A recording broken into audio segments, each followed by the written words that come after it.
بسم اللہ الرحمن الرحیم. بہت شکریہ کامران اور پارٹی، آپ لوگوں نے مجھے مبارکباد بھی دی اور میرے پاس آئے. آپ کا جو سوال ہے خواتین کے بارے میں کہ جی وہ پڑھ لکھ بھی گئی ہیں اور کچھ تفرقہ بھی ہے گورنمنٹ سروس میں اور ان سب چیزوں میں آپ کو ایک بات کلیئر کرنا چاہتی ہوں کہ ابھی کوئی تفرقہ رہا نہیں ہے.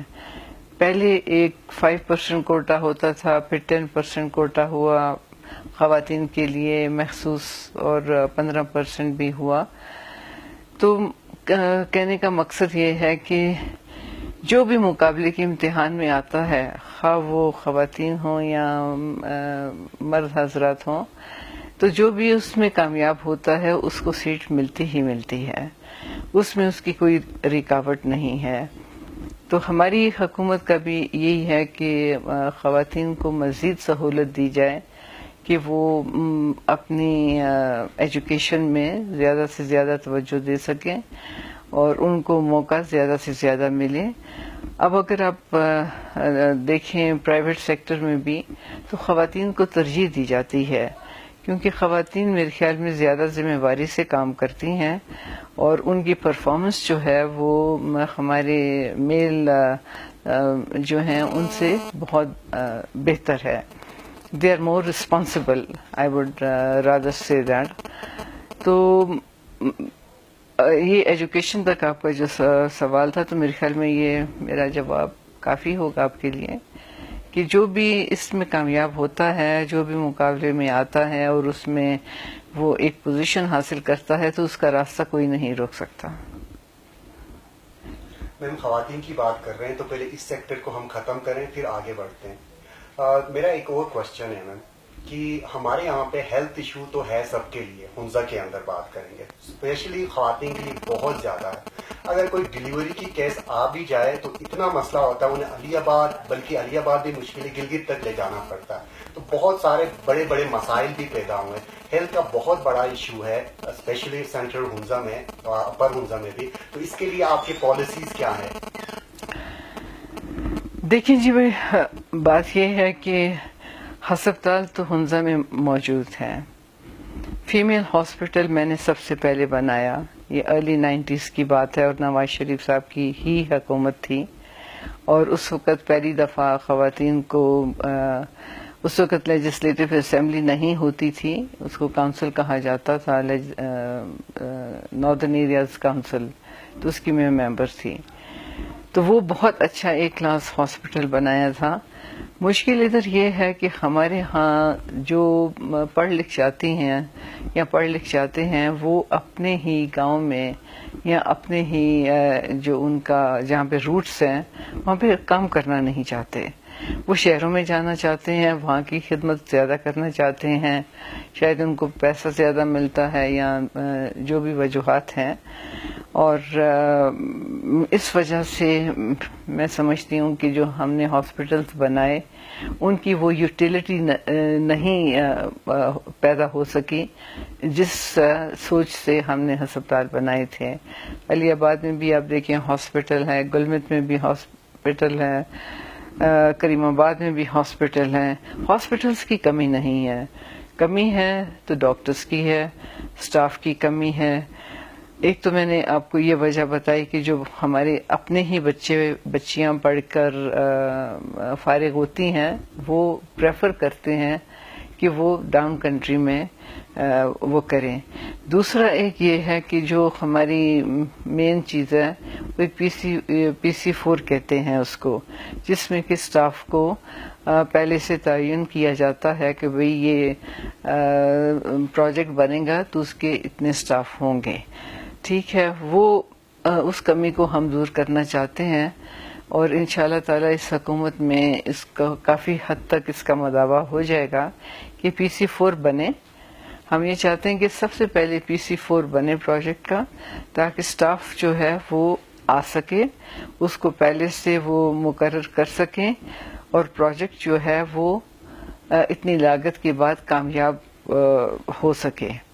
تو یہ چند ایک بات ہے. ہاں وہ دوائیوں کی کہتے ہیں کمی ہوتی ہے ہسپتالوں میں، تو میں یہ کہوں گی کہ ہمارے اپنے لوگوں کو بھی کچھ ایمانداری کرنی چاہیے.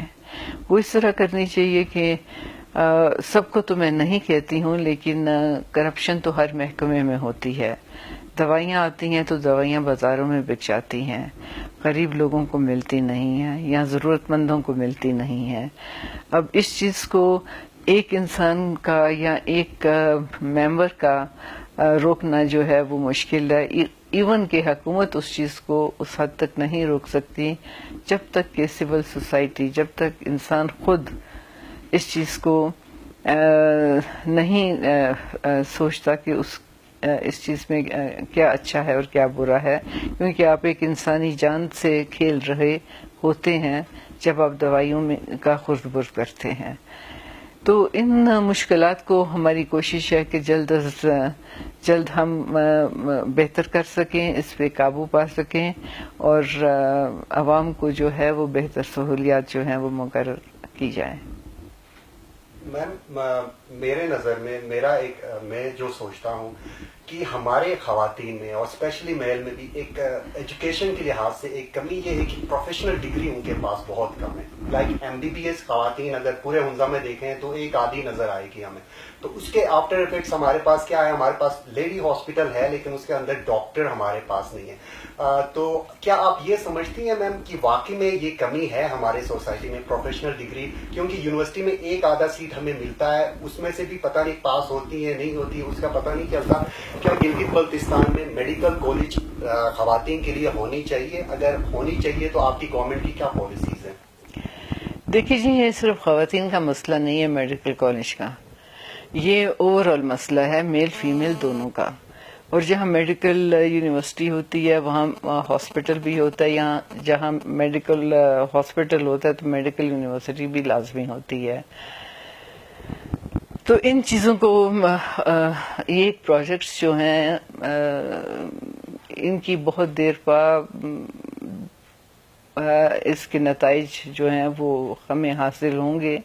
تو ہماری کوشش یہ ہے کہ ہم ان چیزوں کو یہاں پر گلگت کے اندر ہی، گلگت بلتستان کے اندر ہی کسی بھی جگہ پہ یہ ہاسپٹل اور میڈیکل کالج بنے، لیکن بن جائے. اب ایک سوچ یہ بھی ہے کہ جی یہاں پر اتنے اسٹوڈنٹس نہیں ہیں یا یہاں پر اتنی تعداد نہیں ہے کہ یہاں پر میڈیکل کالج جو ہے وہ بنے. تو میں اس چیز سے اختلاف کرتی ہوں. جیسے یونیورسٹی بنانی تھی تو اس میں بھی لوگوں کا یہی خیال تھا، لیکن کاراکرم یونیورسٹی بنی تو آج اس کے فائدے آپ دیکھ رہے ہیں کہ سب کو مل رہے ہیں اور ہمارے بہت اچھے اسٹوڈنٹس اس سے فارغ ہو کے اچھی کامیاب زندگی گزار رہے ہیں.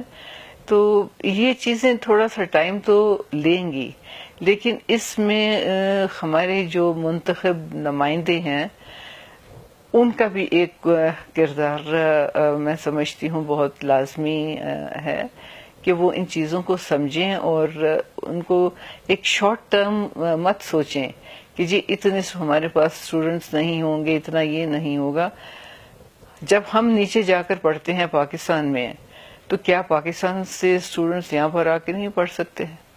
وہ بھی آ کے پڑھیں گے جب ان کو فیسلٹیز اچھی ملیں گی. تو اب آپ کیڈٹ کالج دیکھیں، کیڈٹ کالج اسکردو میں بنا، اب اور بھی کیڈٹ کالجز بنیں گے اور اسکردو کا کیڈٹ کالج بہت کامیاب رہا. تو یہ جو ہے یہ ہم نے جنرلی ایک اپنی سوچ کو جو ہے اس کو فوکس کرنا ہے کہ بھئی خرچ کام ہو سکتا ہے، کوئی کام امپاسبل نہیں ہے. آپ ایک چیز کی شروعات کریں گے تو اس کے نتائج جو ہیں وہ اچھے نکل آئیں گے. میم ایک PP کا ٹینیور ختم ہو گیا ایک گورنمنٹ اور ابھی PMLN کا سٹارٹ ہوا، ان دونوں میں ڈفرینس کیا ہے؟ آپ کا ویژن کیا ہے؟ آپ کی گورنمنٹ کا ویژن کیا ہے؟ دیکھیں جی ابھی تو ہمارے پیپلز پارٹی کی حکومت آئی، وہ ایک عوامی پارٹی تھی کہا جاتا ہے، اور عوام کے نام پر ہی یہ پارٹی بنی اور عوام کے نام پر ہی انہوں نے بہت سارے فائدے اٹھائے اور اتنے سال